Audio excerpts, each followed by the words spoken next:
ఒకప్పుడు హీరోగా character artist గా మంచి పేరు తెచ్చుకున్న శివాజీ మధ్యలో రాజకీయాల్లోకి వెళ్లి సినిమాలకు దాదాపు 10 ఏళ్ల పాటు దూరమయ్యారు. మళ్లీ సినిమాలోకి రీఎంట్రీ ఇచ్చేందుకు జనాలకు బాగా దగ్గర అవడం కోసం బిగ్ బాస్ సీజన్ 7 లో ఒక కంటెస్టెంట్ గా అడుగుపెట్టి మైండ్ గేమ్ అంటే ఏంటో చూపించిన మాస్టర్ మైండ్ కంటెస్టెంట్ గా ప్రత్యేకమైన గుర్తింపు తెచ్చుకుని టాప్ 3 కంటెస్టెంట్ గా బయటకు వచ్చారు. బయటకు వచ్చిన తర్వాత ఆయన రేంజ్ ఎలా మారిపోయిందో ప్రత్యేకించి చెప్పనవసరం లేదు. వరుసగా సినిమాలు చేస్తూ ఈ జనరేషన్ ఆడియన్స్ అలరిస్తున్నారు. ఈ ఏడాది కోర్టు సినిమాలో మంగపతి క్యారెక్టర్ తో ప్రేక్షకుల ముందుకొచ్చి సెన్సేషనల్ రెస్పాన్స్ ని దక్కించుకున్న శివాజీ ఇప్పుడు దండోరా చిత్రంతో మన ముందుకు రాబోతున్నారు. ఈ నెల క్రిస్మస్ కానుకగా డిసెంబర్ 25న విడుదల అవబోతున్న ఈ సినిమాకు సంబంధించిన ప్రీ రిలీజ్ ఈవెంట్ ని నిన్న హైదరాబాద్ లో ఏర్పాటు చేశారు మేకర్స్. ఈ ప్రీ రిలీజ్ ఈవెంట్ లో శివాజీ మాట్లాడిన మాటలు ఇప్పుడు సోషల్ మీడియాలో బాగా వైరల్ అయ్యాయి. ఆయన మాట్లాడుతూ, ఒక అమ్మాయికి అందం చీర మాత్రమే, చీరలోనే ఒక స్త్రీ దేవతలాగా కనిపిస్తుంది. సామాన్లు కనిపించే బట్టల్లో అందం కనిపించదు. చూసే ఆడియన్స్ కి దరిద్రపము ఎలాంటి బట్టలో కనిపిస్తుందో చూడండి, కాస్త మంచి బట్టలు వేసుకోవచ్చు గాని అనాలనిపిస్తుంది. ఇలా మాట్లాడితే స్త్రీల మనోభావాలు దెబ్బతిని స్వేచ్ఛ అని అంటారు.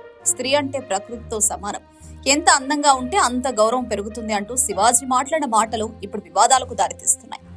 ఈ కామెంట్స్ ని చూసిన కొంతమంది నెటిజన్స్ శివాజీ గారు ఇంకా మంగపతి క్యారెక్టర్ నుండి బయటకు వచ్చినట్టు లేదు, కాస్త క్యారెక్టర్ నుండి బయటకు రండి, ఎవరి ఇష్టాలు వాళ్ళవి, ఇలా మాట్లాడే అర్హత మనకు ఏ మాత్రం లేదు అంటూ కామెంట్స్ చేస్తున్నారు. యూత్ ఆడియన్స్ ఇలాగే మాట్లాడతారు, కానీ ఫ్యామిలీ ఆడియన్స్ మాత్రం శివాజీ మాటలకు ఏకీభవిస్తారు. ఆయన చెప్పిన దాంట్లో నిజముంది కదా. ఈ మధ్య కాలంలో హీరోయిన్స్ హద్దులు దాటేస్తున్నారు. స్త్రీ సమాజం సిగ్గుపడే స్థాయి బట్టలు ధరిస్తున్నారు. వీళ్ళని చూసి చిన్నపిల్లలు చెడిపోతున్నారంటూ కామెంట్స్ చేస్తున్నారు. ఏదేమైనా శివాజీ నిన్నటి ఈవెంట్ ద్వారా మంచి ట్రోల్ స్టఫ్ ఇచ్చారు అని చెప్పాలి.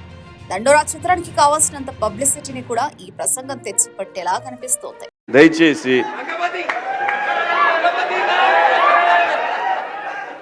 ఇంకో విషయం చెబుతున్నా, అమ్మాయిలు హీరోయిన్లు ఏ బట్టలు పెడితే వేసుకొని పోతే మనమే దరిద్రం అనుభవించాల్సి వస్తమ్మా.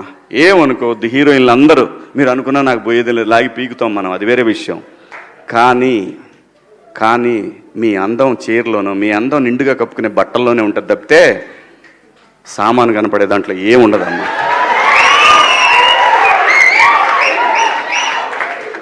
అవి వేసుకున్నంత మాత్రాన చాలామంది చూసినప్పుడు నవ్వుతూ అంటారు, కానీ దేద్రమ్ముండ ఎలాంటి బట్టలు ఎందుకు వేసుకుని కాస్త మంచి వేసుకోవచ్చుగా, బాగుంటావు కదా అనాలనిపిస్తుంది, లోపల అనలేము. అంటే మళ్ళీ స్త్రీ స్వాతంత్రం లేదా, స్వేచ్ఛ లేదు. స్త్రీ అంటే ప్రకృతి, ఎంత అందంగా ఉంటే అంత గౌరవం పెరిగిద్ది. ఈ ప్రకృతి అద్భుతంగా ఉంటుంది. అలాగే స్త్రీ మా అమ్మ చక్కగా ఎప్పటికీ గుండెల్లో కనపడతా ఉంటుంది, ఒక సావిత్రమ్మ కానీ ఒక సౌందర్య కానీ. అలాగే ఈ జనరేషన్లో ఇంకా చాలామంది, రష్మిక, చాలామంది అమ్మాయిలు ఉన్నారు. వీళ్ళందరూ ఇంపాక్ట్ క్రియేట్ చేశారు కాబట్టి అమ్మటే చెప్పగలుగుతున్నాం. గ్లామర్ అనేది ఒక దశ వరకే ఉండాలా, ఇంతవరకు ఉంటే పర్లా, అది ఇక్కడికి రాకూడదు. నేనేవాళ్ళే కానీ చెప్పడానికి మళ్ళీ అందరు రేపు పొద్దున పెద్ద పెద్ద వాళ్ళంతా బయలుదేరతారు, మాకు స్త్రీ స్వేచ్ఛ లేదు. స్వేచ్ఛ అనేది అదృష్టం. ఆ స్వేచ్ఛని కోల్పోవద్దు. మన గౌరవం ఎప్పుడు పెరుగుద్దంటే మన వేష భాషల నుంచే మన గౌరవం పెరిగిద్ది.